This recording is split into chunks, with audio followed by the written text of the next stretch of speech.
Kumustahin naman natin yung ating mangustin seedlings. Planted directly from seeds. So hindi to grafted. So ito yung mga mangustin na kinain natin.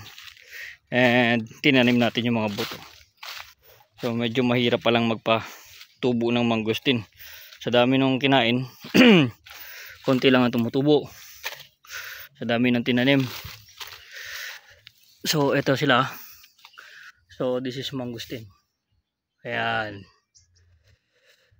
Ayan yung ating mga mangustin. And this one is marang. And those are abuyog, sweet jackfruit from Serbong Piñol. So ito yung ating mga seedlings ng langka na plano nating ikabit pag lumaki yung abuyog, pero medyo mabagal lumaki. Baka masyadong nang malaki ito bago natin maidugtong. Tignan natin. Tapos ito pa yung ating mga ibang marang na medyo stunted dahil under shade tayo, no? So dito tayo sa shady na area. Ito yung ating mga kape. Yung iba namatay na, nalunod sa ulan. And ito yung ibang ating marang din.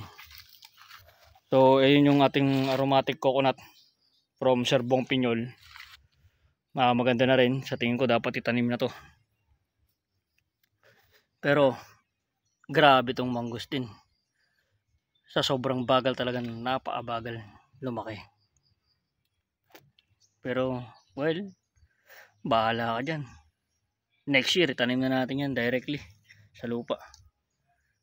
So that's our update dito sa ating small nursery. Very small nursery. Thank you for watching. Bye bye.